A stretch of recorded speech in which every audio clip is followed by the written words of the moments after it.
Hi everybody, hello from me and hello from... Ceri. Oh, you know your name then? Yeah, No, I get the apron. Good. Is that the apron? It is, but I'm just too warm. Yeah, I'm warm tonight. Right, hi everybody. So tonight it's just Ceri on his own. Last week I had a poorly hand and this week I've got a squeaky voice. So hopefully you'll understand some of the things I'm going to say. But Ceri's along tonight to do a fabulous demo. And I have put it on the magazine. He did this wonderful cake in this magazine, which is by Cake Decoration and Sugarcraft. Now I'm not going to show you all the other bits because you'll need to go and buy the magazine, but Ceri is here tonight to show you another version, okay, that is made and makes some of the little features to go with it. Not all of it because we can't give it away. I put the link for the magazine here. It's called Cake Decoration and Sugarcraft. Are you looking to read the magazine? Hey, look at that. It's a beauty, that cake. It is nice, yes. How long did that take you to make? Probably about 2 days, I would say, because of all the gnomes, and also I was doing everything here for the first time, so I actually had to work out how to make them. Right. Because I was going to say, you knocked up a little gnome there before Now you know how to do them. Now I know how to do it. Yeah. So I can't show you all this, but this is all the bits and pieces that are in here to show you how to make things close up. So make sure you buy this magazine. I have done the link. You can subscribe as well to the annual subscription, which makes it a lot cheaper for you as well. You get lots of hints and tips there. So let me just quickly show you around the kitchen, just a few little goodies we're going to use tonight. And while we're doing that, John maybe wants to shout out some hellos. I believe we've got a lady in Greece sat there ready and waiting. So hello. I can't remember what her name was. Maybe seems we were just talking about languages. It's like Eurovision, isn't it? Hello, yeah. Greece. Yeah, you go for that one then. I can't say that. A Patti Churularia. I apologise profusely for what I just said. Yeah, I have no idea what that says. But she's in Greece and she's ready and waiting. And so's Irish Shuttleworth, Elaine Lawton, Marilyn Eld, Joan Archives. Is it Archives? No. Archives. Yeah. and many more of you. And what I will say as well, just before we go, it was fantastic to see so many of you at Cake International. Yes, wonderful. Ceri was there. Yeah. And both Ceri and I were up for the awards as well. And we both came. No, we didn't win. But that's fine. I think we won just by being shortlisted, so that's absolutely fine. We both came second, but I came first second. That's because she's scarier than I am. But I definitely came first second. Yeah. So let me just show you guys what we've got in the kitchen tonight. So Ceri is going to be using 2 of his own moulds. His mould is the Creative Cake System. You're having a hard time with this today, aren't you? This is my throat. Creative Cake System. Too many shows in a row, that's what it is. So he's used the rope border. John can go in here and have a look at this. I'll just quickly flip it over. It's this beautiful rope. And I will be demonstrating each of these for you, so you'll see them numerous times anyway. Yeah, super. And that's on this cake here. So he's done a different style tonight. I'm going to let Ceri explain about this later, why he's just done a slightly different theme. And he is also going to use the Ruffle mould. That's the medium Ruffle mould, not the small Ruffle mould. We do have both on the website. And you're going to see how that works there. You see that, John? Mm-hmm. Yay! Beautiful, that. That's a fantastic way to get beautiful ruffles, isn't it? Well, perfect. If you're OCD like me, it's the only way to get ruffles. Exactly. I think I'd have to go that way as well. So let's put that down there. We're also going to use the Katy Sue fir tree mould.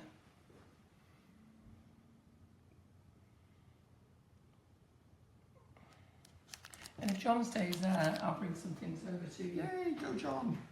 So when we were at the, so all you guys who are thinking of kitchen at Christmas, okay, so here we go. So all you guys who are thinking of your Christmas embellishments, we've got this one in. So this is the Christmas embellishments, the Christmas baubles. They're all in stock, they're so easy to use. And the Bauble's great. If you use a luster dust on it and then you rub a gold paintbrush over the top, it just pulls all the detail out. They look just like real Christmas Baubles. Super. And then we've got the Christmas signs.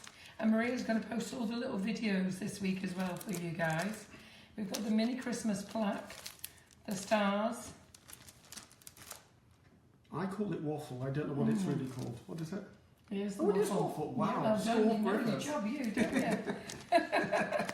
that makes a great design as well. Use it. And then so many of you at the cake shows. I'm not sure whether John's looking at us or not. Are you looking at us, John?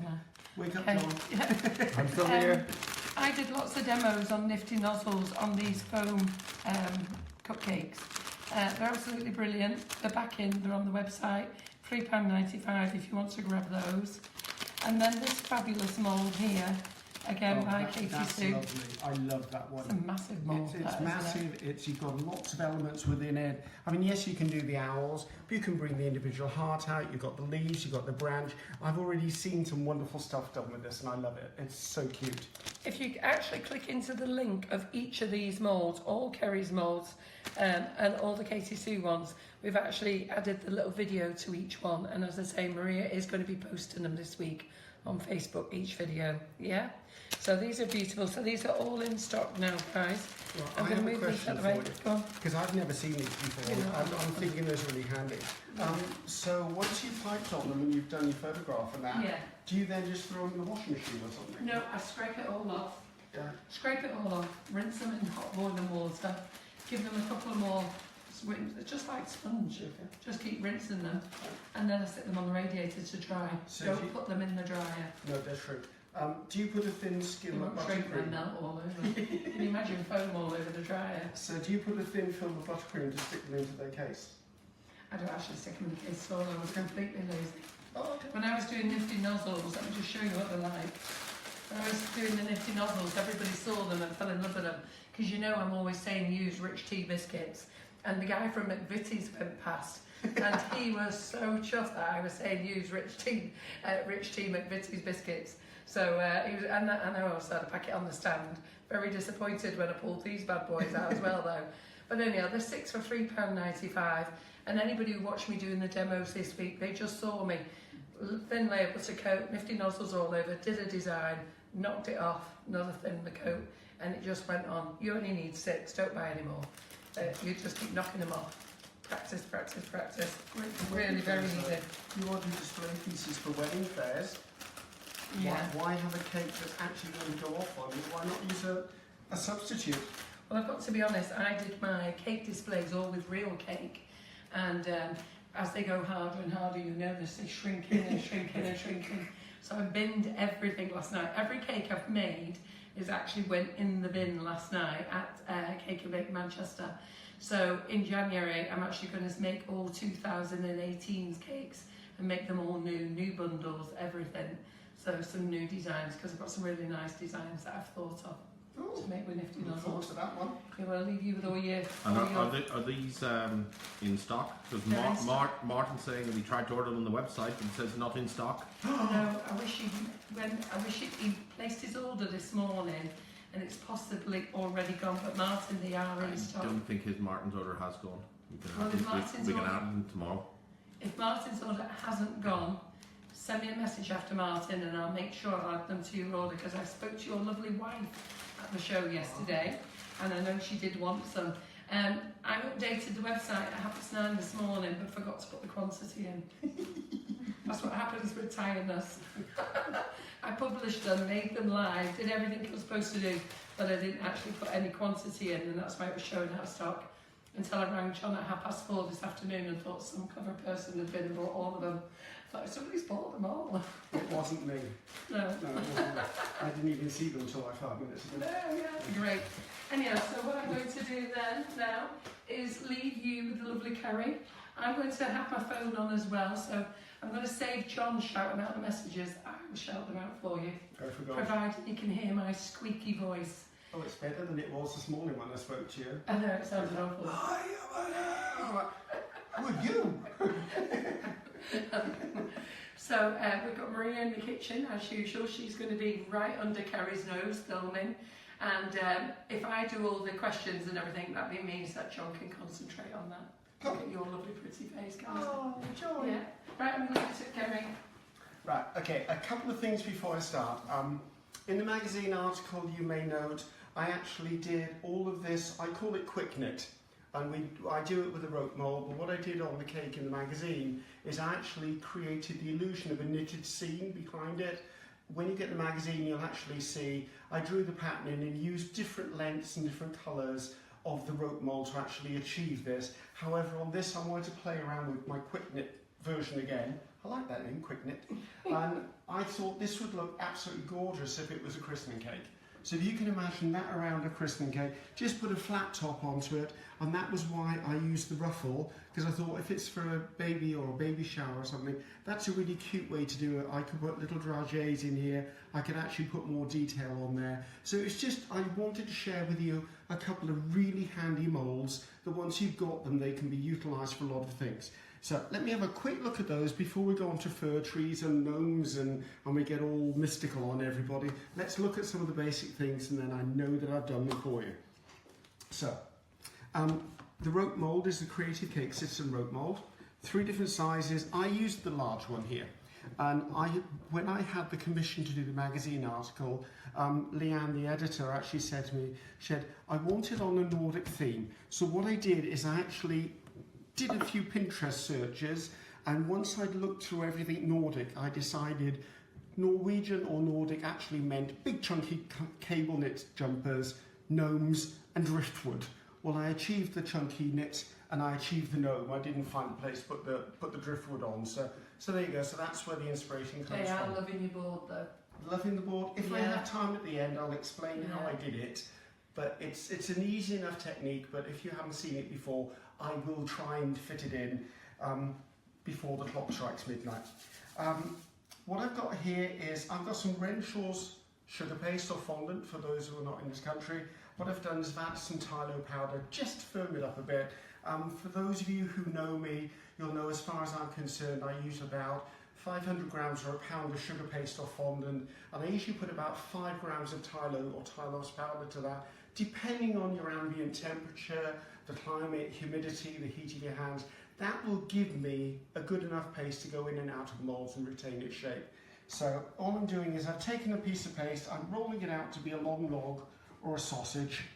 Now I have actually made sure this paste is roughly the right size, because I found that when I actually do anything with a mould, I have a tendency to get more paste than I even need. So I found if I lay this down the centre of the mould, if I can still see the scallops either side, that's a good enough gauge for me that I've got enough paste here. Because as I said, the tendency is to put too much in, then you have to clean it all up. Now, as you can see, I'm using a cornstarch, what would I call that, bag? Puffer? Cornflower pouch. A cornflower pouch. So I'm going to get really tacky here. Made by Nifty Nozzles. Oh, no, sugar and spice. You can see I'm moving. Sugar and spice, sugar and crumbs. Sugar. Do you know, guys, I really need to lie down. We're all tired. We're all tired. Too many shows in too many weeks. Yeah. So I've laid it down the centre. I'm going to put cornstarch or cornflour on my fingers because I get hot, sticky hands. And I'm just going to press the paste right down into the mould.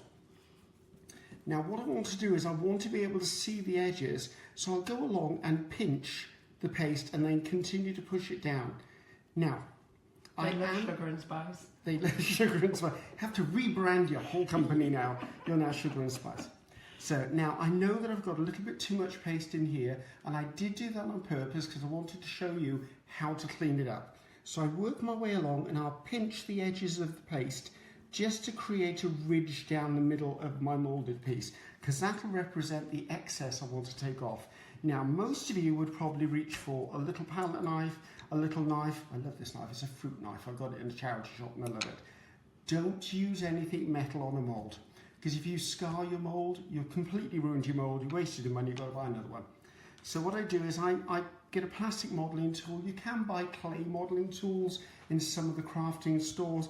This is just, I believe this is FMM, or is it FPC? Yeah, it's FMM. Is it? Yeah, we've got it in stock as well. Oh, cool. Nice, I like these.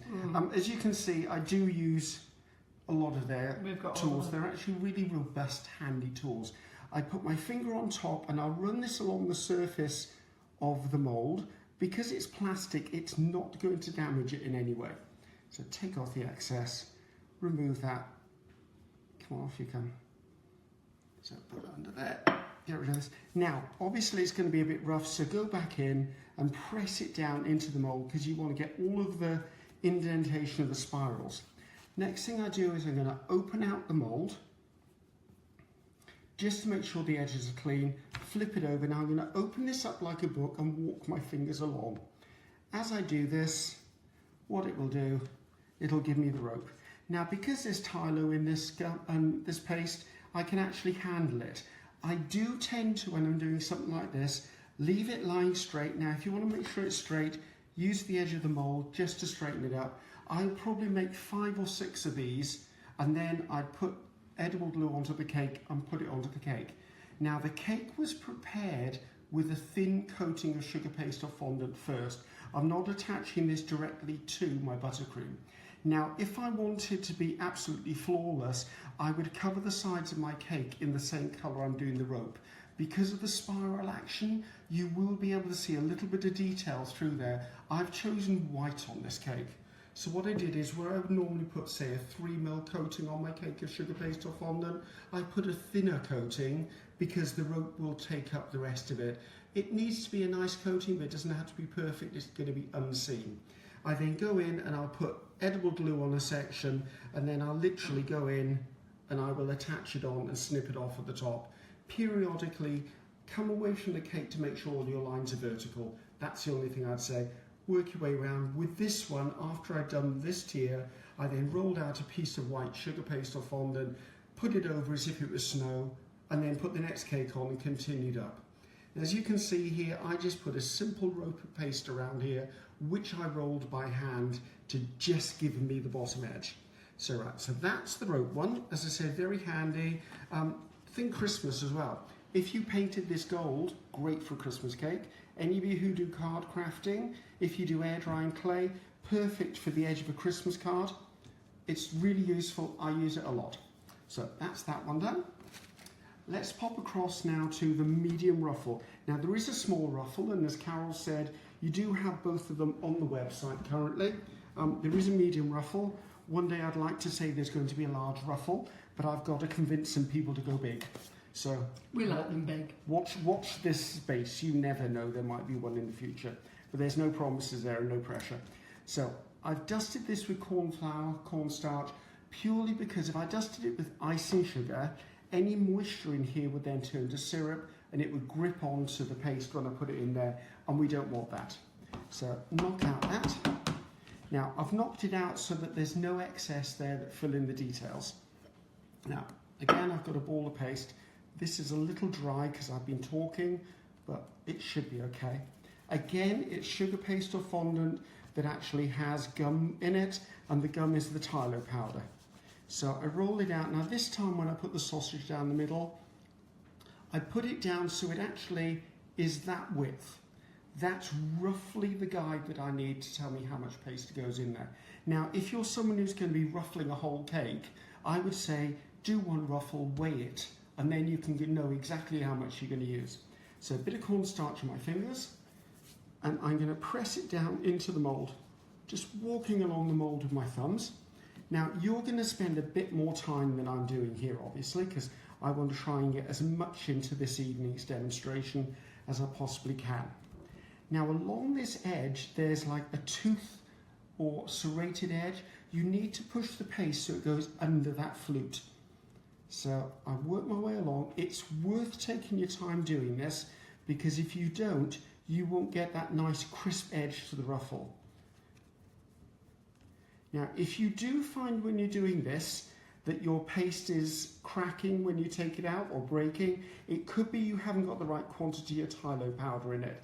So just know that you doing this with just sugar paste or fondant directly out of the packet is going to cause you problems, because it's going to be too sticky and too soft. You do need to put Tylo powder in it. Once I've done that, I'm going to work down to get the paste into that fluted edge at the top. Now you could, if you wish, clean that edge off with your thumb, but I'm going to show you a quicker way to do that, because as all we know, I am a commercial cake decorator, therefore speed is everything for me. Now, a lot of you would at this point reach for a rolling pin and go, roll that. Don't. If you do that, what you'll do is all of those teeth will get pressed into the rolling pin. It will cut it all into sections. So for this mould, I just use my thumb or the pad of my hand just to press it down. I don't mind if this is a little uneven, because when it goes down the cake, it then gives me more of an illusion of a ruffle. Again, open the mould out, just to make sure that you're clear of all of these teeth along the edge. I flip it over. Now again, I'm going to open it up like a book and walk my hands away from me. I have my ruffle. Then what I would do, now I tend to use a pizza wheel a lot, but if you don't have a pizza wheel, I then go along here and I'll trim the edge of this off just to give me a nice clean edge. And then I'll come in and I'll just chop the ends off just so I have a nice clean piece of ruffle. And that's how I did the ruffle that's on the cake. That's beautiful, that, isn't it? I would just stick that on the cake. There is another option, however, that I could combine things. So I usually do this bit with a pizza wheel as well. If I come in and cut at 45 degrees, just to trim that top ruffle off, sorry, the top flute off. I've caught a touch of the carols, I can't speak anymore. I do have the option that if my piece looks like that, I could now pick up my rope and change what the top of it looks like by sticking that over the top. Oh, wow. So just by taking that fluting off the top, I could put anything on top of it. Yeah. I could put a row of blossoms, I could actually put another ruffle under on top of it. Lots and lots of different options. So when I designed the mould, Katy Sue and I talked about how can we use a mould further. On some of the cakes... Getting John to take a closer look in. Get in there, John! That's why I was waving my arm, Ceri. Go Really? on over, John. I thought you were seeing things. Did you think we were coming for you? I was like, no, go dead. Now, because I've cut the fluted piece off, now what I could do is I can actually take something like a cupcake and I can now wrap it around. Oh, look On at one that. of the cakes I've done, I actually wrapped that around a heart. So it's lots of different uses, and because the Tylo powder is in there, it gives me that flexibility. That could actually be a cupcake, that could actually be a cookie. I could join that around, I could do another one in the middle, put a disc in the middle, I've got a rosette for prize giving. Yeah. There's lots of different ways to use this. Beautiful. So, versatility is the name of the Just game. one question. Oh, you've Oh, got to never put mind. it up. Well, I can't help that. Hey? You snoozy lose. Snoozy What's the question? They just said, could you just show it? How would you lay it on top of that ruffle? Okay, So if you did a ruffle on top of a ruffle, right, there might be an easy way to do this. I've only just stuck this on, so I might be able to take this get off. it off, yeah. Yay! Yay! See how good? Let's go around there, John. I'm just sneaking. Right, So just okay, I'm going to break this into pieces just so you can see. Now, if I have the ruffle like this, and I try and lay another one on it, it flares out too much. Yeah. What I found is, if I take each of them and I cut that bit off it, Yeah. they will actually then lay on top of each other neater. Oh, right. There is another trick, however. If you put a ruffle around the side of a cake, you'll find the first one will be vertical and all of the others will be an angle.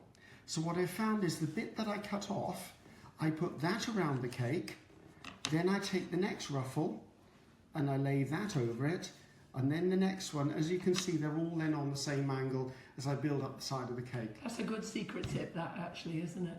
And if you, I think you said you've got links. Yeah. There is a picture of me doing a full ruffled cake Yeah. with that on, and the trick is to put that around the crack between the cake and the board, and that will actually tip them all at the same angle. Super. Okay, Super, super, super. ruffle done. Okay. Actually, there is one place I demonstrate in Bridgend, because as you can see, I work quite quickly, and whenever I demonstrate, they no longer will let me have a dustbin. I'm not allowed to have one. Because I go, I throw it in the bin, they're like, oh, no, I would have kept that. I'm like, but it's rubbish. So I'm not allowed to dustbin in Bridgend anymore now. Well, you're very lucky because this weekend I've been throwing everything away. Oh, After last night, after 3 cake shows together, everything's gone in the bin. see, now that's my job actually for next month. Because what I do is once a year, I go into my displays, I rip everything off that's recyclable, like any gum paste, flowers or leaves. I strip all the dummies down. Yeah.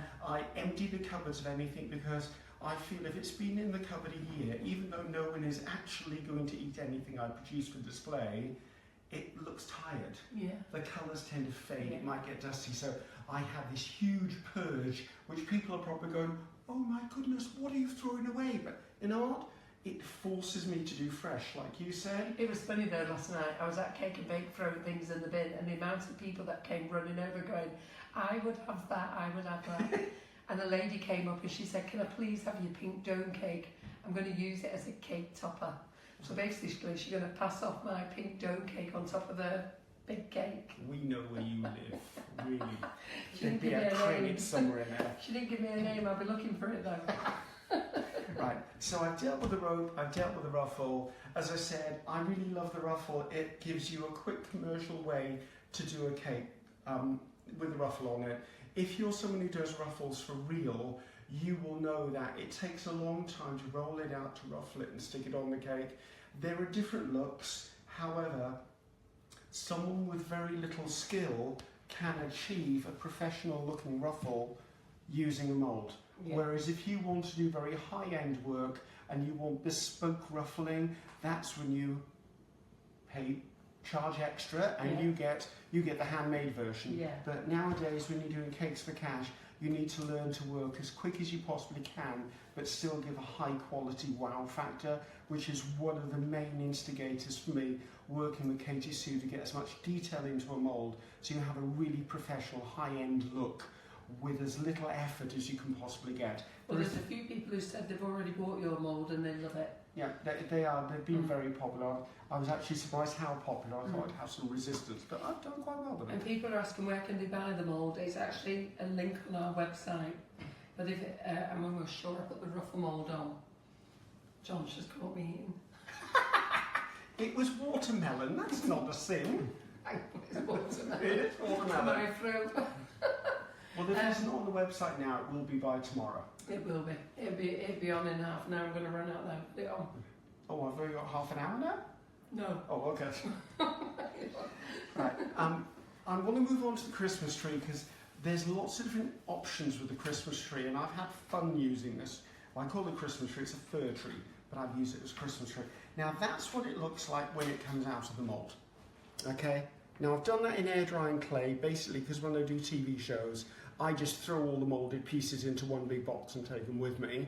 I'm obviously going to be using sugar here because we're demonstrating cake skills, but that gives you a real good idea of the amount of detail that is in this mould.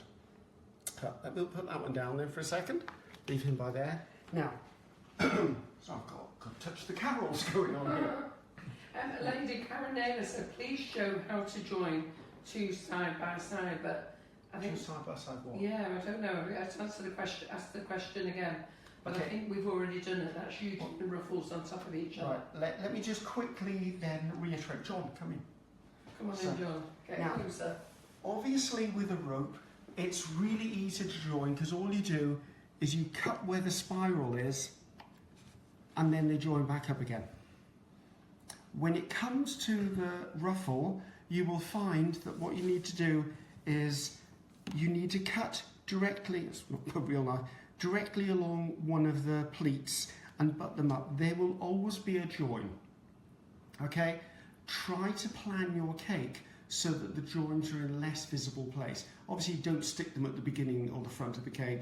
If you have flowers, always put all joins where the flowers are going to be, or if there's a little detailed element, that will sit onto the join. You can, when you've got fresh paste, work it slightly so it's almost invisible, but you're going to have a join of some description. With the rope one, it's almost invisible when you actually do it with fresh paste. This one, there'll always be a bit of a join. Just make sure that you close the gap as much as possible. So that might answer that question. So moving myself back to my trees. Now, as you saw, I actually used cornstarch or corn flour on my mould. I can do this with this mould quite easily. However, what I found is because corn flour sometimes will pull back out quite easily, I tend to use a white vegetable fat. So I'm using, in this country it's Trex, in America it's Crisco. It's just basically a white vegetable fat. If you don't have the opportunity to use that, you can do exactly the same thing using cornstarch or corn flour. And what I'm doing is, wow, it is warm in here. Right, Just a little tiny bit of a smear and work it down into the mould. Now, don't worry that you're going to end up with a mould that smells because the fat's gone rancid. The moulds are completely dishwasher safe. They're very, very flexible. They will put up with very, very high temperatures. You can put molten sugar into them. So know that you could quite easily wash this and it's not a problem. And it's only the thinnest skim in there. So take my tree. Now I'm going to show you a couple of different things with this. So I will be doing different versions of the tree as we go along. Now I can guarantee, as I've said before, I will have too much paste here. But there's a way of taking the excess off. Now, whenever you're putting paste into a mould of any sort, make sure you start off with roughly the shape it's going to be.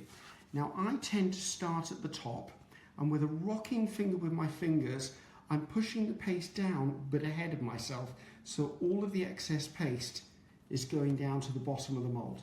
When I get to this point, I'll use the pad of my thumb and swipe away the excess. Now, this exercise is not about moulding the piece. This exercise is about just getting enough paste in it that it's the correct amount. So again, working my way down.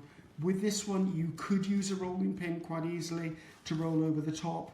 It'll have the same effect, but if you're going to do that, make sure you just gently roll. Don't push down too hard, or you end up cutting all the way through the mould with the pieces of the mould. So let's take that bit off. So I'm going to do one straight as it comes out, because I want to show you a couple of things about how to resize it. So once you've got it in there, make sure the edges are really visible to you. Open it up, give it a bit of a wiggle. I failed. We're back. Yay, I got cut off because I was talking too much. Okay. Poor Ceri, who was in mid-flow. So, can you remember the tree? You were. I was being a tree. I know, you was were a tree. doing well. Can you remember the bit we were at before it disappeared? I think you just turned it round to Maria. I literally turned it round to It was Maria. her fault. So why don't I actually start the tree again? I think so. Right, Well, let's start the tree again. Okay. So if I can remember what I did. So basically, instead of using corn flour or cornstarch on my mould, I actually use a little bit of white vegetable fat. For us in this country, which is Great Britain, it's actually Trex. In America and Europe, it's Crisco. I wouldn't like to guess what it is in other countries. Corn flour, cornstarch works equally as well, although I tend to like this because it means that the paste slides around inside the mould. Now, don't worry that the mould will end up with a layer of fat on it. That's totally fine, because what you can do then is you can dishwasher it. It's very flexible, it's very durable for heat. So I'm just pull my hands down a bit. So I'm going to take my paste. Actually, I need to take more paste than normal just so I can show you the cleaning off process again. I always roll it into roughly the shape of the mould it's going to be in. Press it down. I'm going to work from the top with a rocking action, pushing a little tsunami of paste ahead of myself, all the way down to the bottom. When I get to the bottom, I'm going to use my thumb pad just to wipe off the excess. At this point, I'm just finding how much paste I need in the mould. I'm not fine-tuning it. I could use a rolling pin. I could just roll across here. Don't press too hard, because what you'll do is you'll press the paste down and the mould will actually cut it with the details within it. So just remove that little bit of excess off there. the audience is flying back. Yay! They're flying back. Fly We're all back. saying, great, you're back, you're Yeah, back. we're back. I burst into song, but it's too late. And all happy faces and love outs are coming. Right, okay, you can spend a little more time than I am, but I'm now playing catch up, so there you go. Oh, Lord. I think I just got a mouthful of corn flour. So, once I've done that, I'll open the mould out. Now, ultra flexible mould, so let the mould take it out for you. So, pop that out, and I think this is where we lost John last time. I think it So, was. right, so we're actually at this stage. Now, there I have an absolutely bog standard tree. That can go on anything as it is. If it was white and I glittered it up and put it onto something very, very pretty. There are other things I can do, however. You will note there are 3 sizes of tree. What if I want miniature trees? All I need to do is come in and actually cut just below one of these, and all of a sudden I have a mini tree. So lots of different uses than that, and I could actually make it even smaller if I made it from the smallest of the trees on here to start with. So right, let's go back and show you another way to do things. So when I played around, I did a Cake magazine article for an American company this time when this mould first came out, and we did Christmas trees on it, and I was trying to play around with a friend of mine, Doreen Thompson, to find out how we could make them three-dimensional. So once again, come in here, put the paste into the mould. Doreen's watching as well. No, she'll be checking up on me. Yeah, she was watching. She's lost you and she's back. Doreen, we love you. I don't know who she is, by the way. She's just stalking me, I swear. She stalks everyone, doesn't she? I watch her stalking you. I like Doreen. Right, I'm going to work my way along with the rolling pin a bit, just to smooth that down. Take off the excess. We know it's about the right amount of paste because we've already done it once with this piece of paste. So now, once I've got this in the mould, I want to make this three-dimensional. So what I'm going to do is I'm going to take, this is a veining tool. Some people call it a Dresden tool, but I'm calling this a veining tool. And I'm going to just press a groove up the length of the centre of this. Then I'm going to take a toothpick or a cocktail stick for any of my friends in America and put a little bit of glue on it. Not a lot, just a little bit. And then I'm going to lay that down the centre. Now there is no groove at the bottom of the mould, so there's no reason to force it into the trunk because it's going to bounce straight back out. I'm then going to use my modelling tool and I'm going to push the paste over the back of the tree. And I'm doing this because I want to embed this toothpick. Now, once I've done that, press it down and push it into the corner there. Now I'm going to carefully take it out of the mould. Now, the temptation will be to lift it by the toothpick. Don't. Get it out, and then as soon as it's out, you can then just form that around the stem of that toothpick and then turn it over and lay it down. I would then put that onto a foam pad. Now, I would leave that probably for about an hour to firm, and then, in my total Blue Peter moment, what I have is I have one on a toothpick.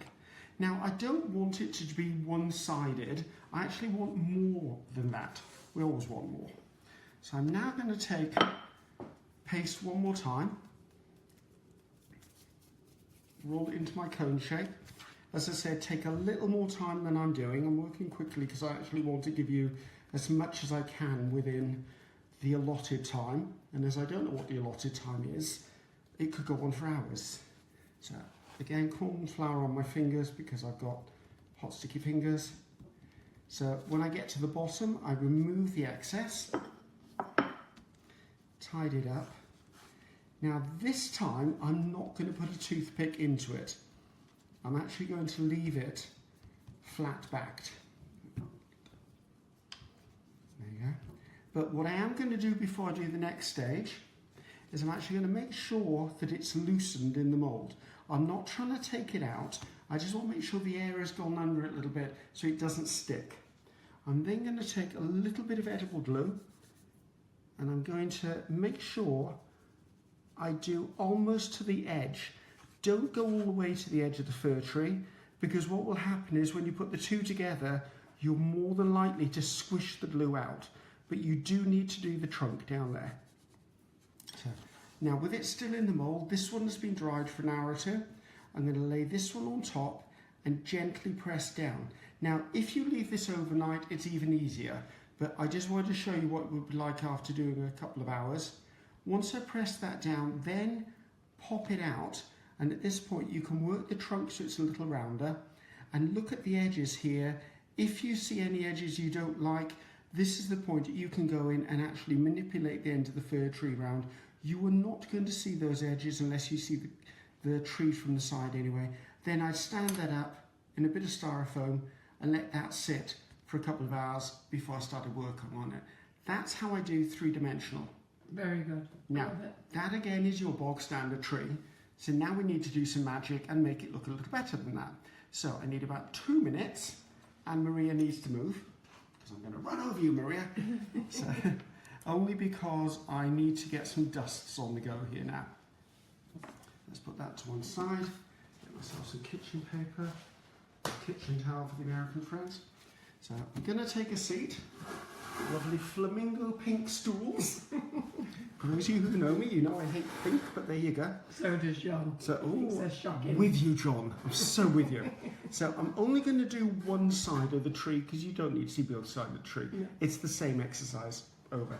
Now I've got different coloured dusts here. Now I tend to decant all of my dusts into smaller pots. They normally come in this size pot, but as you can see when I'm travelling, I can take 3 colours for the size of one pot. So I do tend to decant down. I want to say off the top of my head, this is the kiwi coloured green, and I've added a bit of leaf green to it. This is a leaf green. That's sort of a chestnutty brown colour. Now this is actually just white, but depends on the look I was going for. I could use shimmer, I could use snowflake, I could use silver sparkle, I could actually just use the plain white. Lots of different options. It depends on what you actually want to do with it. So let's move those to one side so I'm not blocking you. So the first thing I'm going to do is see if I can unscrew them. So I'm going to take just any brush of mine. I'm going to get a little bit of the kiwi colour and I'm going to just touch under the edges. Now, the smaller trees, it's going to be hard for you to fit into those edges. So just do the best job you can. Random is good when it comes to the trees. Don't be too picky about where the green goes. Don't be too picky about all of the detail. Just get the sucker in there. All you're trying to do is add a little bit of dimension to them just to bring out all of that lovely detail. So, right, as you can see, I've not been overly picky and there's a reason for that. One thing I do, however, is I'll come down the side and just make sure that the dust goes around the corner. Because very often we dust the front and the back of something, but we forget the edges. So that's my first stage. They like that, brilliant tip. Yeah, well, we always do it. Even with flowers, to do the front and the back, we forget to do the edges. Now, what I'm going to do now is I'm now going to take a little bit of brown, the brown dust I've got. I can't get the lid off. So take a little bit of the brown. Now, at this point, I'm just going to come in and just add a little bit of dust to there. I don't want a huge amount. I just want the brown to bring out the detail. Again, if I'm doing all around, make sure you do the edges, just so the colour continues around. So we're quite easy there. Now, I know you're going to think, why is he doing another green that's very close to the other green? When I played with this, it did make a difference.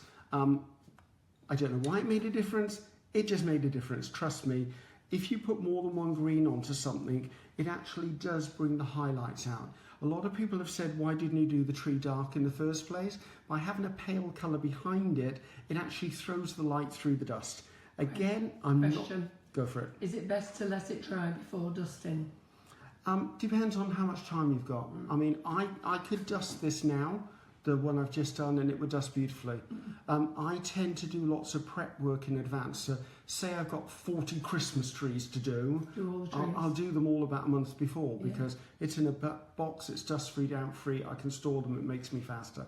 Yeah. So it doesn't matter when you dust them. No, and at the moment we're just using a flat dust, aren't we? Yeah, which we're just... is known as a matte dust as well. Not a pearl or a lustre. You could, but I'm not. But we're not. No. Okay, so all I'm doing now is I've got some dust on my brush. Now I'm going to do random patches of this. As you can see, I've not done any even, and if you do it too much, you just turn the whole tree green. So again, down the sides. Now, when I do things like Christmas trees, fir trees, I don't do one tree. I do production lines. So I'd have 20 of these trees. So I do all the green, then I do all the brown, then I do all the green. That way I can maximise my time without going back and forth. Now, at this point, there's dust lying on there that I don't want on there. This is food, people. We don't go and puff on it, okay? Because goodness knows what's coming out with that puff of air. I've seen that done. Yeah, don't do that, please, people. So I've got this little gadget. It's just a little puffer. Now, I went to a pound store or a dollar store, and this actually had a little brush on it, and you're supposed to clean your keyboard with it. Yeah. However, if you go and, you get those travel bottle packs, yeah. The little bottle that has a little tiny hole in the top, squeeze it and it puffs out air. Yeah. I know one friend of mine, Elaine, she actually washed up a washing up liquid bottle, and she uses that. As long as when you puffs out air when you squeeze the bottle and the bottle's dry, it's fine. So I'm just going in and I'm just puffing off the excess. So that's that done. Now the magic starts. So all I'm using here is I'm going to use some of the white. So I put some of that in here. Now I'm just using the flat white here, but I could use any of the whites. Just a little bit in my palette. I don't need too much of it. Nice squeaking sound right in front of Maria's camera. She'll love me for that. So now, a lot of people will paint with alcohol, and I think the last time I did Facebook Live here, I did talk about alcohol. I tend to use lemon extract. Yeah. I know there is a slight bit of alcohol in it, but there's less alcohol in it than there would be if I was using isopropyl alcohol. So I'm going to take a clean brush now, because obviously I'm using white, and I'm going to make this into a paint. Well, I would if I'd put enough in there. So I'm laughing at Samantha Copeland. She runs the baking section of Reese College in Nantwich there. And she's going, yes, yes, yes, no blowing on the cakes. yes, no blowing on the I cakes. hope my students are watching. And anyone out there who pipes, no sucking the piping tips either. I've seen umpteen people do that. Yeah. Okay, I've made the consistency of this reasonably thick. Now, I have found the best results are turn your tree upside down. Because if you think the snow falls from that direction, if I paint in that direction, I'm going to put it under the branches. Yeah. And I'm literally just running the brush over the top. No skills involved, people. That's a lovely way, isn't it? Random is the best option. Yeah. The only bit you do need to do is paint the top, because the snow's fallen from there, so nothing's covering it. Yeah. So literally, that's all I do to make the trees. Super. Okay, now there are a couple of options you could take up after this. If you wanted, you could put a little bit of edible glue on there and then put like a snowflake glitter on there that's an edible version. Yeah. That could make it frosty. You could get some luster spray, a pearl would take that lustered as well. You could just put some like bridal satin on there. But what I would say is just put it on the edges so it catches the light. If you have none of that whatsoever, don't forget, caster sugar will actually reflect the light as well. You could go in and pipe little bits of raw icing on there in white, sprinkle it with caster sugar, and it'll give you a similar look. Wow. Okay, so there are options out there.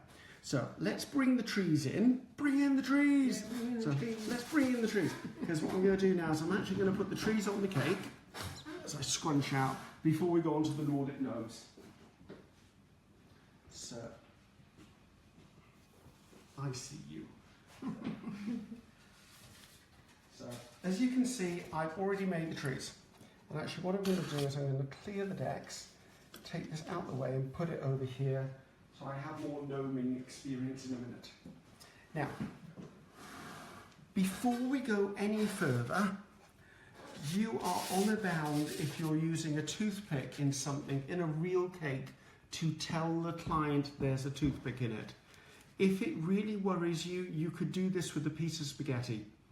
Okay? Just know the spaghetti will eventually soften, but it will probably still be in place. Okay, just be aware, if you're using a toothpick, you do have to tell the client. So I've got an arrangement of trees here. Some of these will not need that much of a toothpick. So what I'll do is I can come in and I can use a wire snip and actually cut them shorter if I need to. So just don't think you've got to sink the whole toothpick into it. Why did I sit down? I need to stand up. So let's move on over to our cake. John, the cake. The cake. The cake. Really, get to the cake. Now, It is a beauty, that, isn't it? now, I have covered a dummy here. Although if you did this with real cake, you would actually find it easier. Okay?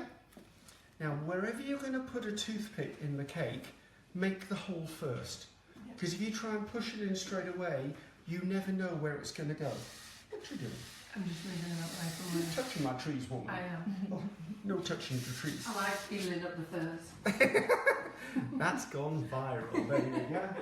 Let's take this off of that. So what I've done is I'm going to come in and I'll push it down, and then when you pull the toothpick back out, if this was a real cake, don't just pull straight up. You'll pull the sugar paste with it. Twist it as you pull it up. That way you're less likely to damage your cake. Then I'm actually not using anything to hold them in place when I'm putting in with the toothpick. So what I'm going to do is I'm going to take my tree, first tree goes in. Now I need to turn it just so I can see where the next tree needs to go. So I would say the next tree probably needs to go out there. Always leave the stick in and it gives you an idea of where it's going to be. So I apologise spinning this cake around a lot. It's okay, both John and Maria can see it if you do that. Okay, let's take a smaller tree this time. Again, as I said, do you want to share my apron, Maria? You said she'd get up close and personal, but this is a bit silly. Oh, she gets closer soon. So, slip that one in. Now, the good thing about this is, once you've got them in place, if you need to transport this to a venue, you could take the trees out and put them in when they get there. So that's that bit. Let's move in here. Let's add another one down here. Now, I'm doing this without looking at the front view of the cake, so hopefully it's being balanced. So, it looks fantastic. take another tree there. And one more tree row there.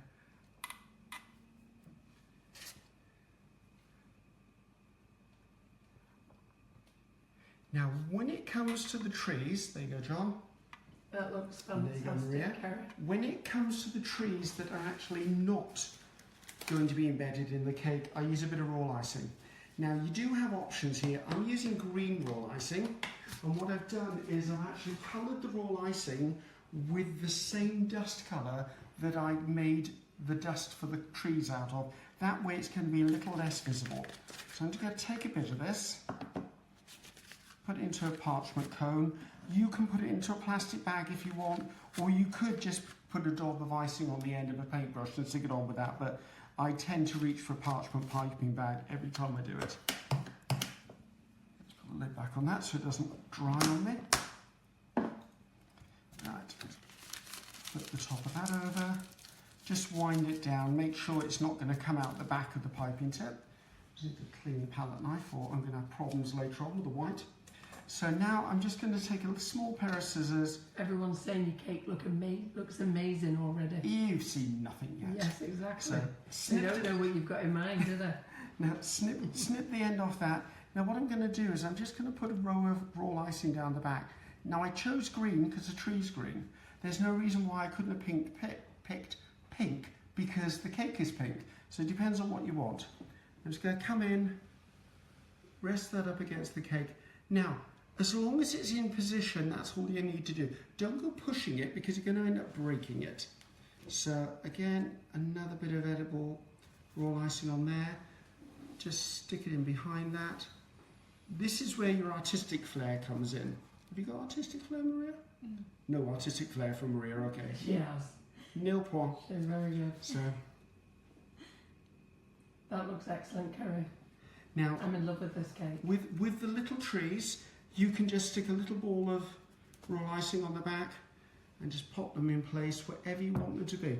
What I'm doing is I'm playing with perspective. So wherever I'm putting a tree, I'm trying to create the illusion that there's more depth to this forest than there actually is. It looks fantastic. So let's slip that in behind there. Also, don't forget there's a back to this cake, so I could quite easily come around the back because a lot of times these cakes are displayed in the middle of a party table and people forget. People walk around the party table. So make sure you put stuff on both sides of it. So see, quite a quick process. Now, imagine you were doing this cake for real and you'd already made these trees ahead of time. Easy peasy, just stick it straight on. I thought I'd missed a tree, there you go. Just play around with this. And it's all about building up a location for the featured characters to go into, and the featured characters are obviously going to be the gnomes, but leave space for them on the cake. But this is, if you were doing theatre, this would actually be the backdrop. So let's just stick a little one. I think you need a little one over there. One little one in there. So right, just give you a second to take a look at that now. As you can see, I put trees at different levels. What I'm trying to do is get the eye to look all the way down to the bottom of the cake. I don't want it just to be on the top, I want them to encompass the whole look of the cake.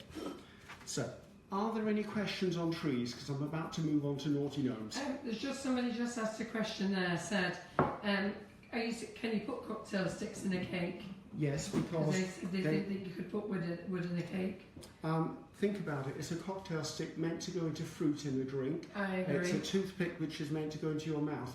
Yes, it is food safe. Exactly. But what I would say is I always buy my toothpicks from reputable supermarkets. Yeah. I don't buy them from pound or dollar stores. They could be slivers of bamboo. You don't know where it's prepped. If you are really, really panicking about that, as I said, spaghetti works equally as well. Exactly, you did say that. The other thing you could potentially do, where have I put those? Okay. Right, I'm going to do a bit of an ad hoc here that I wasn't planning to do, but let's pretend I was. Yeah. So, let's Everyone's just... saying wow about the cake, even though you haven't even finished it, they're all like, So wow. let's just say that... Take this off here. Come out. I'm use my phone, Maria. What's wrong? We lost people again? No, Oh. Maria's just run out of space. Just let me go and get her a phone. Let me go and get her another iPad. It's only for a film in 1 minute. So, right. What I could have done is I could easily have made a tree and a half. I should choose this as a half. Now, what I could do, if I didn't want to use a toothpick, is I could glue these two together.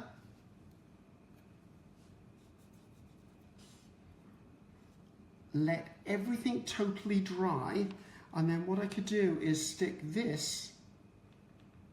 Obviously this wasn't planned for this dam, guys, so forgive the sloppiness of it, but I could then use this as the prop for the back of the tree, so when I actually stuck it on the cake, it would actually be supported from behind.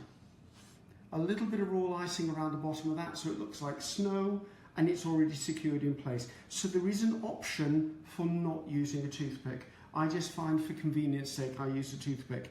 Okay guys, so that's your other option, should you care to use it. Right.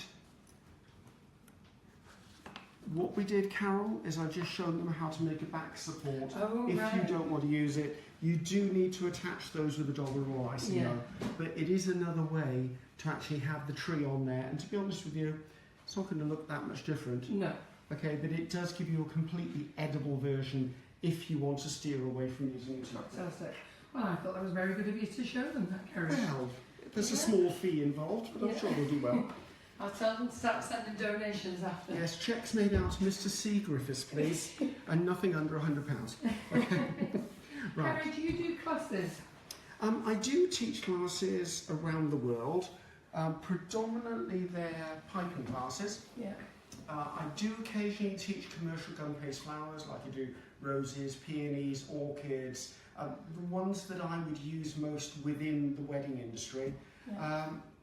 The last year I haven't taught a lot because I've been breaking my neck developing molds. Yes, But next year there will be more classes from me, literally around the world. I'm trying to get some into the north of England. I have a lot of flack from people who go, you never come north, do you? I'm coming north, people. Yeah. Really, I'm coming north. It's just, I haven't got them on the website at the moment because I haven't finalised, and I think it's very unfair to the people hosting me for me to preempt it by putting it out when they actually haven't had a chance to say it. So yes, watch this space. Do check the website, www.kerrygriffiths.com. I put the link on for you so Thank that you they very can much. check. I would say probably from about mid to end December onwards, you'll see more and more classes pop on, along with the Facebook Lives, along with any shows I'm going to be at. And that doesn't mean I'm teaching or demoing at that show, it just means I'm going to go to that show.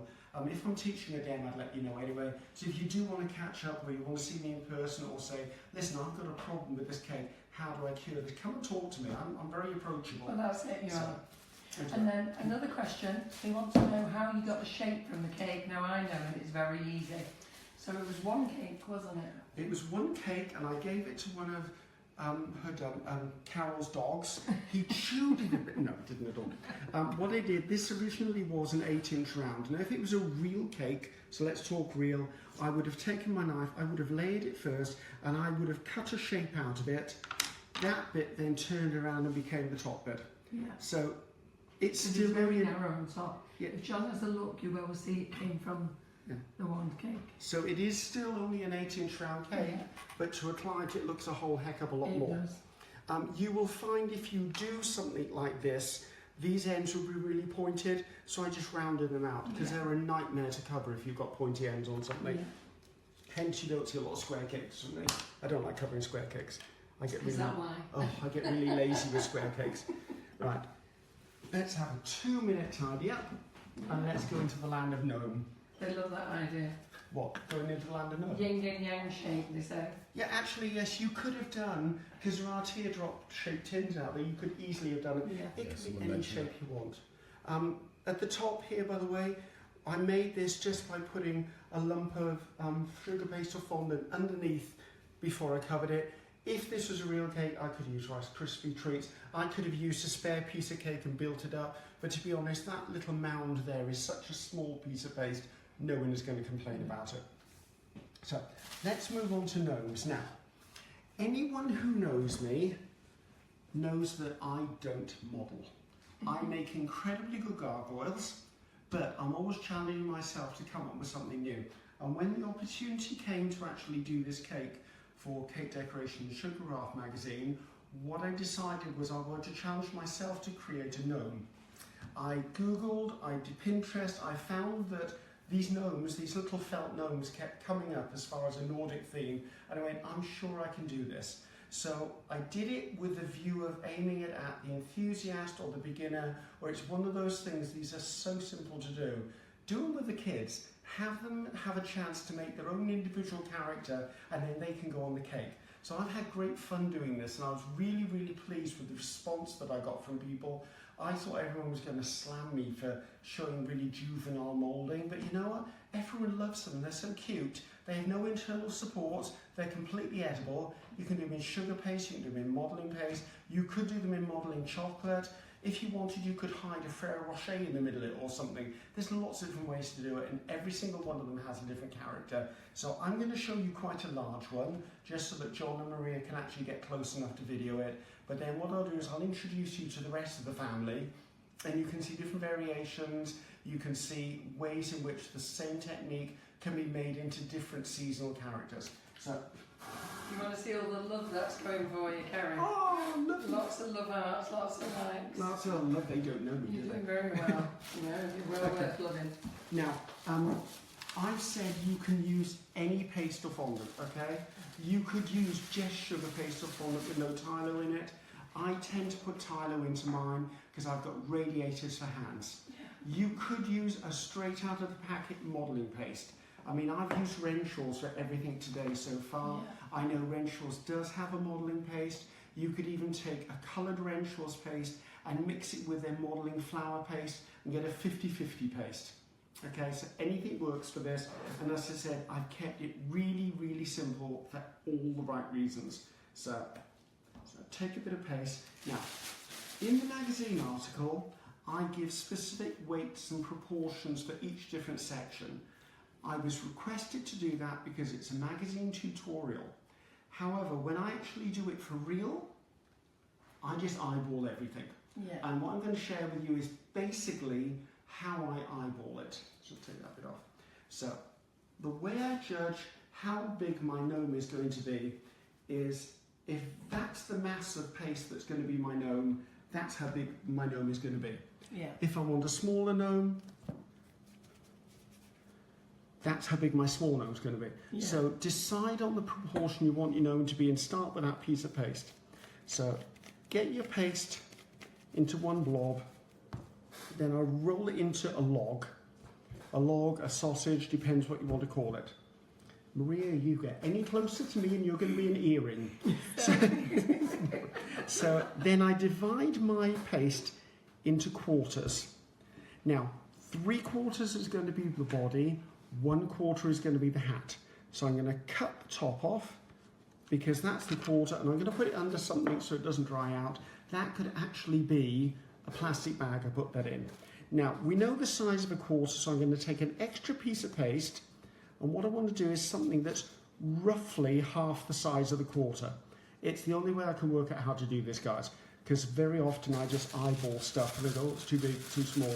But if you want some sort of a guide, if I have the log, I have 3/4 for the body, 1/4 for the top, and 1/2 of a quarter, or an eighth if you want to get real mathematical on me, is actually going to be the other piece that I need. So put that under there as well. I now have most things that I need for my gnome. First thing I do is I try to make a seamless ball. If I have any seam, it needs to be underneath the gnome. So roll it in hands, work it quite well. So where's my seams? Now what I tend to do is I put it on a flat surface and I want to make a cone. Now it's at this point you start deciding what the character of your gnome is. Are they short and fat? Are they tall and thin? Are they funny? Are they a bit quirky? I know this sounds really out of body experience here. Start thinking about the gnome you're making as a character. Because if you think of it as just a blob of paste, it's going to look like a blob of paste. But it's funny because in your mind as you're working away, you're saying, oh, they have funny arms, or they might have a funny hat, or they've got a bit of a lilt because they carry their bag on their shoulders, so it doesn't matter if they lean to the left. So I tend to like a taller gnome, but as you'll see later, I've actually done shorter ones as well. Melanie Grant says, are you going to do one with dreadlocks?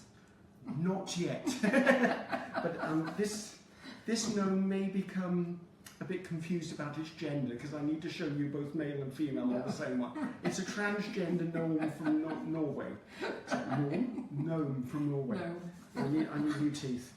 Okay, right. So I've got the overall height of my gnome ready. They're all having a laugh on here. Oh, fun. It's sugar for a gnome idea. Loving the puns. Gnome, nobody knows. Oh no. Oh Lord, they need to pull back really. I'm the comedian. Nobody does it better. Stop already! Okay, now the first thing I need to do is I use a cone tool for this. I haven't found anything else that works as well as the cone tool, although I'm sure there is something out there that you could use. I just find this really works well. I make sure I wipe the cone tool in cornstarch, so I have to do it from this side, Maria. I'll turn it round for you. Unless you She's going to rush. Come around here, Maria, quickly. So I'm going to take this is flat surface. I'm going to rest the cone tool on the surface, and I'm going to push in once, push in twice. Now I call this making a nose. Okay, you can see why. I spend a little bit of time just tidying it up. Now, if I was doing lots of them, I would leave this for a few hours to firm up. Yeah. But you don't need to. But I've found that sometimes you make a really tall gnome, he puts on weight as the time goes by because he sinks down into his little body. So that's the foundation of my gnome. Now, you'll see that I've got it leaning slightly forward, and all the way through the process, you'll see me correct whether it's upright or leaning slightly. So let's see. Sarah Williams, your gnome, you'll love it. Okay, I'm going to start blocking people. So, right, now I'm going to take... That's Maria's job. Maria, block everybody now. Leslie Williams and driving gnome for Christmas. Wow. Well, Oh, I dare you got to a sing squeaky it. voice, John. yeah, I do. So, They've not heard you all night. right, I'm going to take another as well. ball of paste, okay? Now, this is where you can start to give your gnome character. We're going to do boots. All right. Big old feet for funny, little tiny feet for unstable. Yeah. You can give the character then. So what I do is, obviously, I don't measure much at all. I take one ball and I'll cut it right in half, and then take each half and I will roll it and make a little teardrop shape. Obviously this one's got some heavy footage going on, probably got size 12s like I have. So I'm going to make 2 teardrops. Now at this point I'm going to look and go, are they similar? This one's slightly big, so I'm just going to take a little bit off that. I must have been distracted by the lovely Maria and cut it on an angle. So I think that's pretty much it. Now, I don't glue the feet, I glue where they're going. There's a reason for that, because if I glue the feet and push them in, the glue could squelch around the outside and stick to the surface I'm working on. I very often work on one of these, a little card, just so that I've got something to sit it on. If I'm working on a card, I usually give it a bit of cornflour or cornstarch, just so it doesn't stick. There's nothing more frustrating than you finish and you can't get it off the damn card. So, right, using a bit of edible glue, I'll come in here and I'll put glue on the upper side of the nostrils, just call them nostrils because it makes sense because you're thinking of it as a nose. Then I'm going to take the feet and I'm going to push them in. I have to turn it to myself just to make sure that I've got them in place. So already, little gnome has already got feet. Right, again, check that it's upright because it's at this point he can start to lean backwards. A little bit too much gin in the land of gnomes sometimes when I make them. So, right, so we've got him there. The next thing I want to do is I want to take a knife and I actually want to come about 3/4 of the way up and just run the knife around just so I've got a guideline. Okay, that's never going to be seen. It's just purely there for a mark. And in the magazine article, I used an edible marker. So you can use whatever you wish, just make sure it's food safe. So sit him to one side. Now, you know that 1/8 that we had? The 1/8 is going to become sleeves. Okay? So now, sleeves are a bit hit and miss. We'll find out whether I've got the right amount of paste or not. It's easier to take a little bit away and remold them than not. So I have my piece. I'm going to, again, cut it right down the middle to give me 2. Cornstarch, hot and sticky. So I'm going to roll them into a ball. And then I'm going to roll that ball into a reasonably long sausage. Tapered tier, sorry. I can't speak anymore, Carol. Where's that bottle of wine? So I'm going to join you with it later. right, they're not even, so I seem to be having an unbalanced night tonight as far as cutting. It's you, Maria, you're distracting me. Sorry. Don't apologise. It's fine. So there you go, that's one. That's 2. Now, obviously, I'm making sleeves. I need somewhere for the hands to go. So again, I reach for my cone tool and I push the cone tool in and I tend to roll it on the surface. Now I'm using the cone tool to hollow it out and it actually flares the bottom of these at the same point. So I've got sort of a witch's hat going on there without the brim. So let's do the same on this one. Now, if I was a modeller, I'd be really panicked going, are they identical? I don't give a hoot and a holler. I just want cute and cuddly. So not that I've ever cuddled a gnome, but cute and cuddly works for me. Now I've got these 2 cone shapes that are hollowed out. I want to flatten them slightly because my gnome hasn't got bell sleeves. Now, at this point, I put them towards me and I have one on the left, one on the right.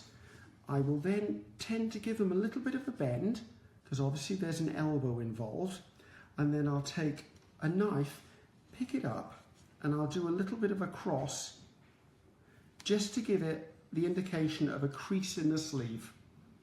Okay, really 101 modelling here, guys. Crease in the sleeve. I'll then turn them out, and then I'll put edible glue on the back of them. Now, whenever people use edible glue, they tend to make the same mistake. What they'll do is they'll put edible glue on something and they'll immediately try and stick it to something and then they'll wonder why it slides all over the place.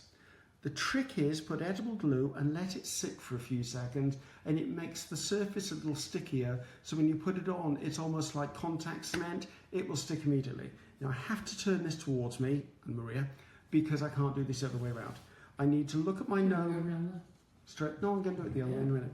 And I'll pick my gnome's arm up and I'll stick it on so that the point is above that marked line. So let's just put him in place. Now, we will talk later about gnomes being other things. So say I wanted to make this into a wizard or a warlock or something, I could have the arm holding a staff or something. So think ahead as far as the design goes. As far as I'm concerned, all the gnomes are sort of in the same position, but there is license there to actually manipulate them around. So, right. So we've basically got the sleeves on there. I'm just going to flatten the arms out a little bit because I don't want them too flared. Now, at this point, we have to decide which gender we're talking about, okay? Yes. So we're having a transgender gnome today because I don't want to make 2 gnomes. We'll be here till Christmas, literally. So, now, when gnomes get old, the female gnomes may actually have a beard. So it is acceptable to have a beard on the gnome that's not a male. But the younger ones like to be a little more trendy, should we say. So I'm using white paste. We've got a lady from Sweden. No, I just insulted somebody. Diane Passy. She says she's got lots of these gnomes and they're called is it tomte? They're called tomte in Sweden. It's part of Swedish folklore. Okay. And they live in the forests. See, we got trees. Yeah, we got the trees. I did it right. I did my research. Thanks, Diane. So right, what I'm doing is I'm rolling long thin teardrops of paste. Now I'm doing the beard first of all, okay guys, and then we'll go and show you what the females have, or the lady gnomes, should we say. I'm not going to do a huge whopping beard because it'll be sat here for 15 minutes, but it does give you an idea of the process I use to build up a beard. So I'm just going to do a few of these. Now, if you wanted to do a really quick beard, you could always just get a circle of paste, cut it in half, mark it with a knife and just stick it on. That's a quick and cheerful gnome right there, but I like to add a little bit of character. So, We could give him a goatee. give him a goatee there. That's a bit stringy for a gnome. So, what I do now is I take a toothpick, depending on the character, I'm going to wind these around the toothpick just to start giving them a little bit of movement, Oh, that's clever. or they look really, really boring. Do you know, I've been looking at those gnomes in the kitchen all evening, wondering how you've done that. That's clever. It's not new. It's people have done it for ages. Yeah. This is how I sometimes do fur on creatures, and it's just at this stage they've just got a bit of a bend in them. You can manipulate them more when they're actually on the gnome. So more. I don't mind how they curl. Idea. I don't care how they curl. I just want them to have a little bit of movement in them. So just twist you around a bit. So right. So I've got all the little bits of the beard I want. I'm going to come in now and I'm going to paint just on that line there and a little bit below it, just so that I've got somewhere for these to stick to. Now, I've got big honking hands. I tend to use a toothpick to pick stuff up with.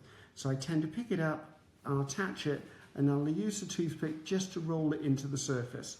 Now, once you've actually put a few pieces on, you may actually need to come in and put a little bit of edible glue between these pieces so that they all attach to each other. Like if I was here now, I would come in and just put a little bit more glue there. This is the point at which you can manipulate things around. You can tuck bits of beard in, you can move it around just while it's still at this soft stage. Now you can really go to town with these, so I can get a bit carried away when it comes to gnome beardry. Is there any chance you can just turn around a sec? Yeah, see, no. Yeah, look at that. So, yeah, you can have some real fun at this point. This is where you make the kids laugh. So you try and make them into neighbours and things like that. So I've got one last bit on there. So right, I'm going to leave my beard for my gnome as that. I could come in and play with it. I could do multicolours. I've chosen white, but you could put different colours. Mabel marble the paste up as you're using it. So let's pretend that's the male gnome. So let's see how a female gnome works out. So now female gnomes, as I said, when they're younger, don't have beards. They have ponytails because they're very proud of their hair, the gnomes. So what I do is I'm doing something similar. Yes, I have lost the plot, Carol. So I'm going to do, I'm not going to curl these because you've seen how I curl them. I'm going to do 6 strands. So I love the fact that it's a transgender gnome. it's a transgender gnome now, people, or it's a hippie gnome. This is where I'd add the dreadlocks, okay? This is Dreadlock City. Put hairs under his armpits soon. Oh, okay, now you've taken it one step too far, really. I'm not using any edible glue at this point. I'm using just the heat of my hand to make the paste sticky. So I've done 3. I'm now doing 2 strands, and then I'm doing 1 strand in the middle. Now you could have curled these, I didn't, just for speed. Once I've got them all there, put a little bit of cornstarch on my fingers, and I'm just going to press that into one big lump. Just so it's tapered down, I then know all of the ends are actually sealed together. Go in there. Always keep your paste covered so it doesn't dry out on you. Now what I tend to do at this point is I'll take 2 toothpicks and I'll about a third down, I'll squish them together and I'll push a little bit just so there's a bit of a join there. Now what I'm doing here is I'm going to put a bow in its hair. So let's do green. Green will show up better for you. Now remember, this is 101 modelling, people. It's They not want to know where you plait it. like heck I will. Depends on how much you're paying me. Okay. So I'm rolling quite a long thin sausage of this paste, and all I'm going to do is I'm going to lay my plait on the back of it. So you've got me calling it a plait now. Ponytail on the back, a little bit of edible glue. And I'm going to lift the ends of this up, wrap it around, up, wrap it around. Now I could make a little bow and stick a bow on it, or I could just leave it as a knot like this. If I'm going to do a bow, all I do is I just roll this out and do like a figure of 8 with it. So if I've got my piece here, I'll just wrap it around itself. Wrap it back around itself, just so that I've got some semblance of a bow. And I just come in this, oop, it's alive! So a little dab of glue there, just pick this up, sit it into the middle of there, and it's just literally, it's something that's a reminiscent of a bow. It looks very good. It's just reminiscent of a little bow. Now all I need to do now, our little transgender gnome, is going to have a bit of glue at the back here. Now you can let this dangle quite far down, because when it gets its hat on, it needs to be covering the top of it. Okay, so we've got the ponytail at the back, and we've already got one very sexy looking gnome behind me, which you'll see in a moment, and we've got the front. Now, we're back to the one sex gnome now. So, back to one gender. So, now, this is another point where you can add character. We're going to add the nose. Now, if it's going to be a cold gnome, it could have a red nose or a blue nose. You could even have little icicles hanging from the nose just to show how cold it is. Sorry about the crinkling. They're loving it. Crinkling of plastic. If it's got a big nose or a small noses on the little gnomes that are ladies, bigger noses on the gentleman gnomes. If it's a really old nose, a really old gnome, give it a huge nose. So, right, coming in here, just going to put a little dab of glue here, not too much. I'm just going to sit the nose in there. Let's turn this to myself so I can see it.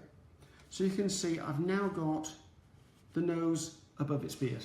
Really simple. I'll get your nose myself now. So let's move on now to some mittens. Now, there are hand moulds out there that you could make real hands and put real hands into this. I can't name the company because I can't remember who they are. And also I'd probably get slaughtered by other people if I did. But there are hand moulds out there you could use if you really wanted to. Maybe doll making companies do them. I'm not going to go that far. I want to use really quick techniques. As you can see, so far all I've used is a comb tool, a knife and a paintbrush. Yeah. And for me, that's good. This could actually be a plastic knife if I'm doing it with kids. The rest is great. So again, same technique. Ball, cut it in half. Roll the ball, roll the teardrop, squash the teardrop. Roll the ball into a teardrop, squash the teardrop.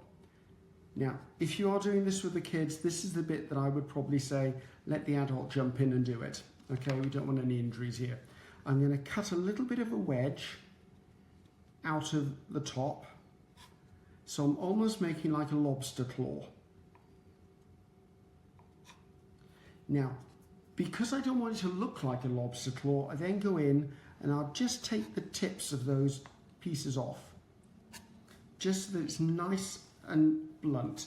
I'll then use my fingers. This is where I struggle because I've got big honking hands, and I'll just round them out slightly, just so I've got the semblance of a thumb and the other fingers. Now, as I did with the feet, so I just need to use the toothpick, I've lost the bit there. As I did with the feet, I don't glue these, I glue the sleeve. So picking them up carefully, put glue inside the sleeve. It's going to be soft still. Slide the hand up inside. Oops, slide the hand up inside. And I usually just press it down gently just to get it to stick. I didn't think I put enough glue in that one. So our little gnomes now have little warm mittens. So They look great. again, you can go to town on it. You could put little snowflakes on the back. You could take this to such a higher level. So I just want this little hand to fall out. So now comes the finishing touch. So I'm moving over there because I don't want them destroyed as I do the next bit. Right, that 1/4 of paste we had left now becomes the hat. Now the hat is the ultimate bit to put funny into your gnome, okay? So, cornstarch my hands again. Roll the ball. Try to get it seamless. If you're having trouble with it seamless, roll it with a little bit of pressure one way and then reverse the pressure, and you'll find by doing that you'll end up massaging most of the seams out. Then start rolling it into a cone. Now I want this to be quite a long cone because it gives me some real levity to give it a long, tall, pointy hat that I can play around with. So now, don't worry that you're getting too long. Oh, his hand fell off. Call an ambulance. I've lost a gnome.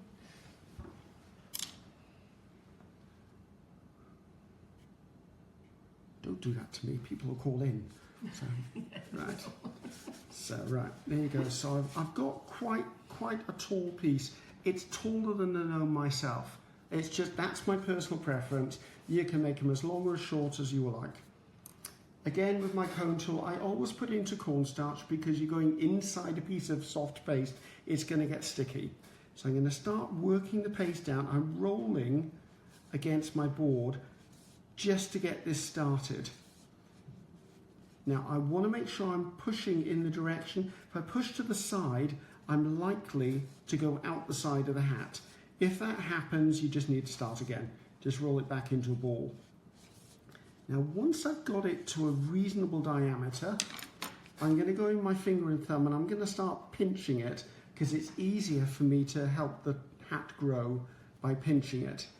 But by pinching it, you'll end up with all these marks on it, so you have to go back in with the cone tool in a minute just to smooth that out. And by rolling it against the board, you're going to find all of those marks will disappear. Now, I'd like to tell you exactly how long this needs to be. There isn't. I found if I go as far as the edge of the white tool, that's enough for me. But to be honest with you, you need to actually do a dry run on the gnome. If you can sit it onto your gnome and it goes down as far as its nose, you're right. I like it a little bit further than that because I want it to have a little bit of a brim as it goes over the top of his nose and his shoulders and her hair. So I'm just going to turn this slightly with my hand, just so that I've started splaying it out. I can stand that up now. It just gives me a bit of a kick on the end of it. Ooh, wiggle it out the board, Griffiths. Now, coming on to the last bit, I'm just going to come in, and I don't need to glue everything. I just need to glue the top of its head, just so that it sticks in place. Once that's done, I just pick up my hat, put it on, and then I work it down so that it actually sits over everything. Now I need to turn this to myself because I don't want to cover it up too much. I think the reason I like doing this is I don't actually have to do cheeks or mouths or eyes, and those are the bits I struggle with when I model. Now once I've got it on here, this is where I can play around and go, right, what do I want this hat to look like? So it means I can actually play around and do anything I flip in like with this hat. So that gives me a gnome. Oh, I love it. There you go. So that looks absolutely you can play fantastic. a lot. You could put 2 little eyes in there if you want, or I have toyed with the idea of actually cutting 2 little holes so he's looking through the brim of his hat. I haven't done that yet. So everyone's sending the love. Absolutely, they all absolutely love it, Ceri. Right, let me introduce you to the rest of the family, okay? So now, if I am not a transgender, I'm actually a lady gnome. Just the simple addition of putting a little flower will immediately make it a female gnome. Okay? If I wanted it to be a Christmas, Just do it in red. Oh, look at that. And as you can see, you can do them really, really diddy. So Yeah. really, really small. If I want to think, oh, they're forest wizards, I've done them in green. Just twist it around to John. I've done them in green. If I want to make a wizard or a warlock, grey is the best colour. Now, if I make this bigger, I could put little yellow stars on this, or I could go in and paint little magical symbols. Yeah. It could have a little wand in its hand. Yeah. It could have a staff, or you just get carried away and do them anything you like. Everybody loves them. So, really cute. So now let's get them on the cake so I can finish the project without waiting before I fall on my butt. So, hi, Mom. So I'm just going to use some white wall Everybody's icing. in love with them. They're just so simple, and that's the thing that I always like. I wanted simple because I want people to be able to achieve them, and they're really cute and cuddly. Well, I don't know whether you can cuddle them home, but Super duper. From Elaine Lawton. Absolutely brilliant. Julie O'Connor. They're all going amazing. Doreen Harrower. PDB. What does that mean? I don't know. What does PDB mean? Why didn't you ask her? Because I don't know. Doreen, what does PDB mean? I don't She's get. clapping her hands, aren't you? I don't get all of these abbreviations. Yeah, I know. It's taken me ages to learn what the. When Welsh can't wait to go and get one knocked up. Okay, you can't say that. Really, you I can't don't say know that. which way to take that. Right, I'm just going to snip the end off this bag. Now, I'm going to have to turn this to me, guys, because I can't do this backwards. There's a limit to what I can do, but I will periodically turn it around. Irish Shuttleworth loves them. So let me just start by sticking a few on. Let's have a little boy and a girl couple. Somebody's just asked how long will they keep for? Till you eat them. Till you eat them. I would say I would be really surprised if anyone ate these if you put them on a cake. They'd probably keep them as a keepsake anyway, but I always say as a rule of thumb... Oh yeah, I now know what PDB means. Pure, dead, brilliant. I've never heard that one before. Thanks, Doreen. I would say always go by the sell-by date on the packaging. That's damn a brilliant. really, really good guide. So let's stick the lady one on here as well. She's here. She had a bit of a weight problem. I think she's eaten too much Christmas dinner already. Was you had some lady in mind? I would Was it never. based on me, was she? I would never ever admit Seems to it. have been even if sat I here did. all afternoon eating.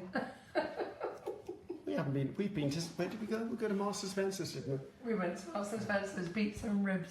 So, right. Let's just stick these on.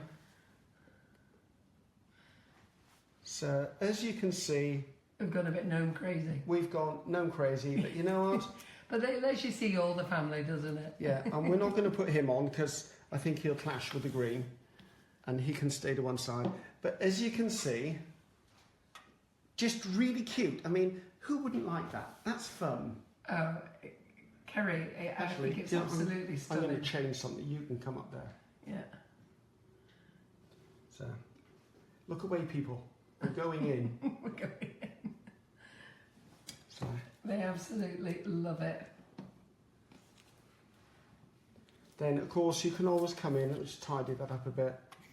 It's a Scottish saying that. Pure, dead, brilliant. Poor Deborah. Now, I've got white icing here. Obviously, you can just do snow. Oh, look at that. Oh, aren't you clever? I mean, it's just raw icing. Just the trouble is, don't be too careful. It's literally get the sucker on there. Yeah. So we've got to come in from this side for this.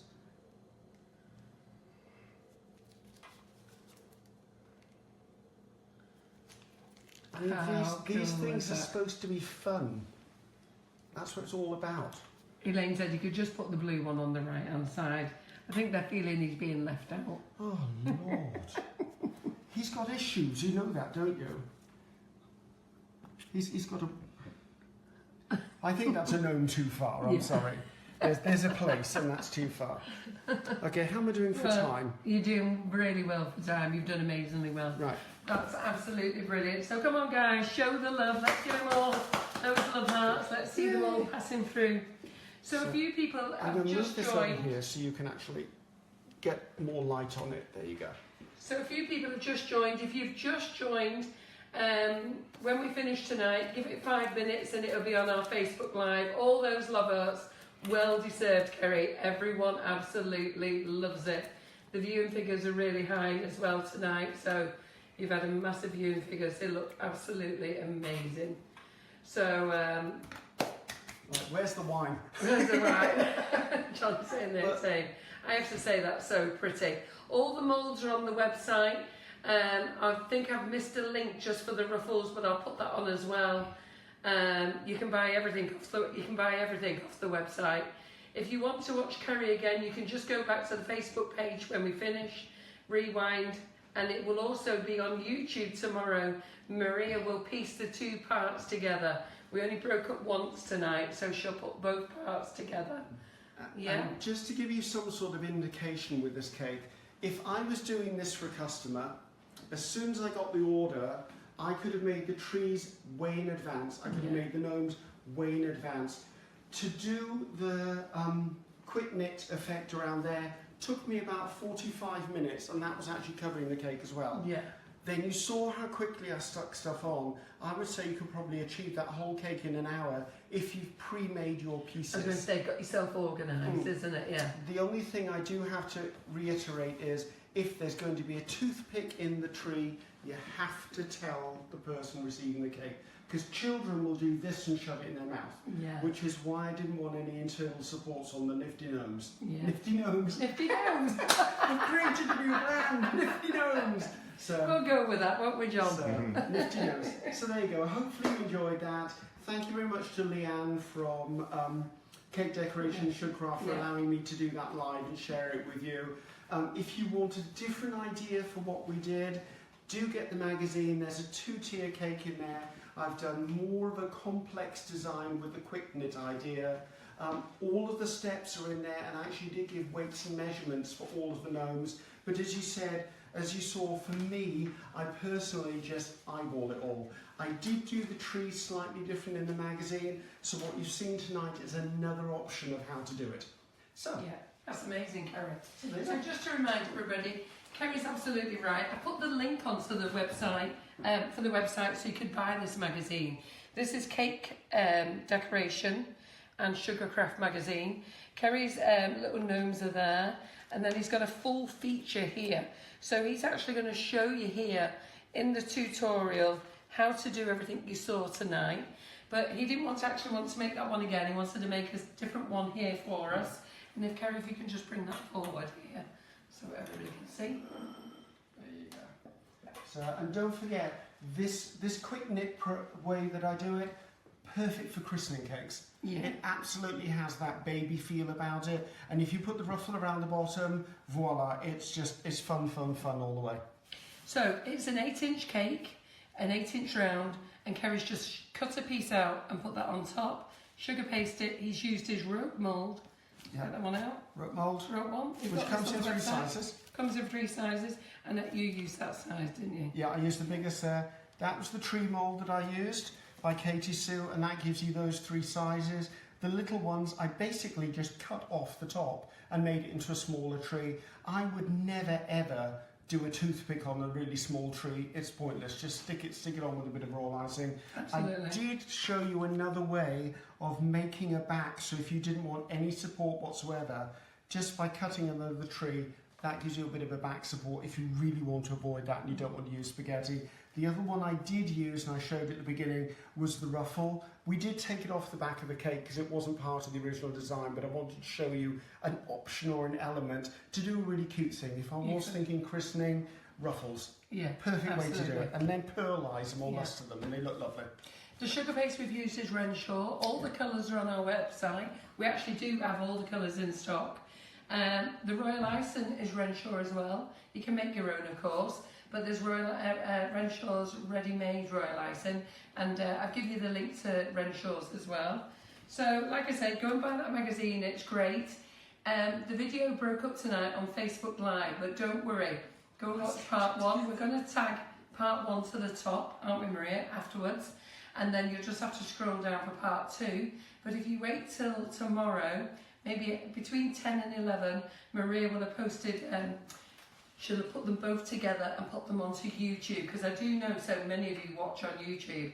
It was so lovely to meet so many of you that actually said you sit in bed on Tuesday morning and watch it, which was great, via the YouTube. We use the colour splash dust as well. I'll give you the links for those. The dummy cupcakes are in. Oh, you're going to put some snow on them, some glitter. Oh, bit of bling. Oh, that really makes it pretty. So let me tell you, we've got some hologram white being twinkled on here. This is for cake decoration purposes only. Okay, but if you want to pick it off, feel free. Personally, if you want to eat it, it's not going to do you any harm. But for those people who are really particular, don't put it on. But I love a bit of bling, as most of you do. And if you eat too much, you're only going to have a shiny number 2, so I won't worry about it. Okay, gone too far. Gone too far. Yeah, pull back, pull back. Listen, we all love bling for Christmas. So, yeah, usually on my tree, nowhere else. So, just before we finish, I just want you to, again, show the love for Ceri if you will do. If you can put those love hearts up, because all of you have been very, very positive tonight, which is amazing. So we'll see those love hearts come in. And while they're coming in, oh, here they come, Ceri, here they come. This is what we love. Here they come. All of us. I think they love you, Ceri. That was really very, very good. Very, very good.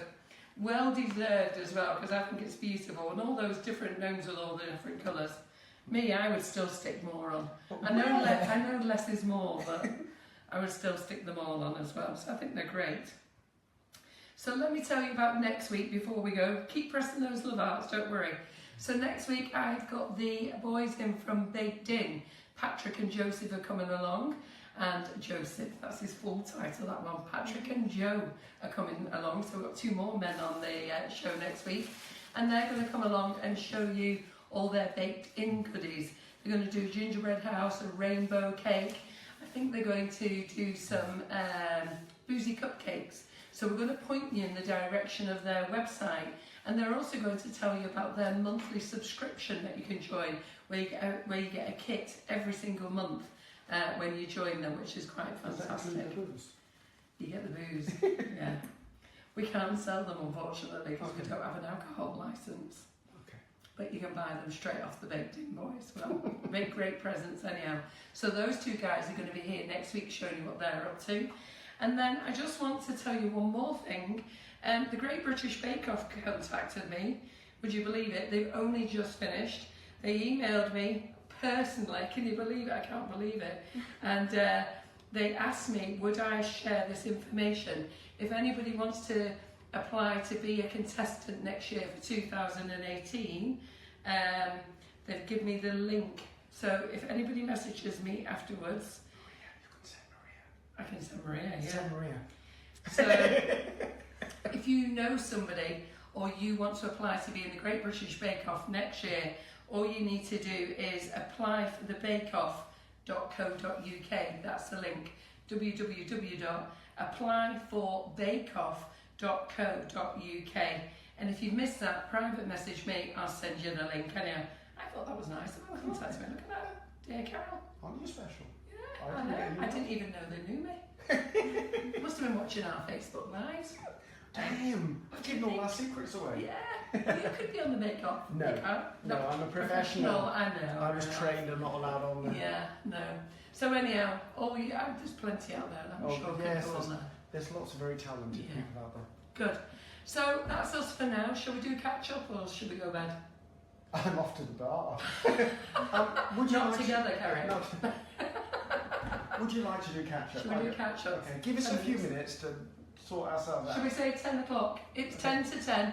Nip off, go on, make yourself a fresh cup of tea, have a wee. 10 o'clock, we'll be here. And we'll go through any questions on this cake again for 10-15 minutes. Okay. We'll see you then. Bye-bye. Bye, guys.